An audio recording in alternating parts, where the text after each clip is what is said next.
কোথা থেকে আসলো এত বড় একটি গিফট বক্স, তার সাথে ডারমালিক্স সিরিজের দুটি চমৎকার সেরাম। হ্যালো এভরিওয়ান, আসসালামু আলাইকুম, ইটস মি ফাতিমা দোয়া। আজকে আমার কাছে এসেছি ইমার্টু স্কিন কেয়ার থেকে একটি অ্যামেজিং পার্সেল, যা আমি এখন আনবক্স করতে চলেছি। তারা আমাকে পাঠিয়েছে তাদের ডারমালিক্স সিরিজের দুটি চমৎকার সেরাম, এর সাথে তাদের ব্র্যান্ডের লোগো সহ mug, chocolates, colour cosmetics, skin care সহ অনেক কিছু।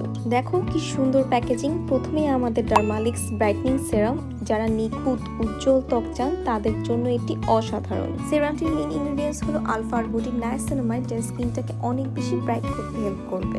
সেকেন্ড সেরামটি হলো ডারমালিক্স অ্যাকনে ট্রিটমেন্ট সেরাম, যারা ব্রণের সমস্যায় ভুগছেন তাদের জন্য এটি একটি গেম চেঞ্জার। এতে রয়েছে স্যালিসাইলিক অ্যাসিড নায়াসিনামাইড, যা ব্রণ দূর করে, পোর্স ক্লিন করে এবং স্কিনকে রাখে প্রশান্ত। এছাড়াও স্কিনে খুব ইজিলি সেরামগুলো অ্যাবজর্ব হয়ে যায়। আর একটা দারুণ খবর আছে, ইমার্টু স্কিন কেয়ার দিচ্ছে ঈদ স্পেশাল অফার। এখনই পাচ্ছেন সব পণ্যে 40% পর্যন্ত ডিসকাউন্ট ও বিকাশ পেমেন্টে 100 টাকা ক্যাশব্যাক এবং ফ্রি হোম ডেলিভারি। যারা এই অ্যামেজিং সিরামগুলো একদমই মিস করতে চান না, তারা এখন ইনবক্স করে ফেলুন ইমার্টু স্কিন কেয়ার পেজে।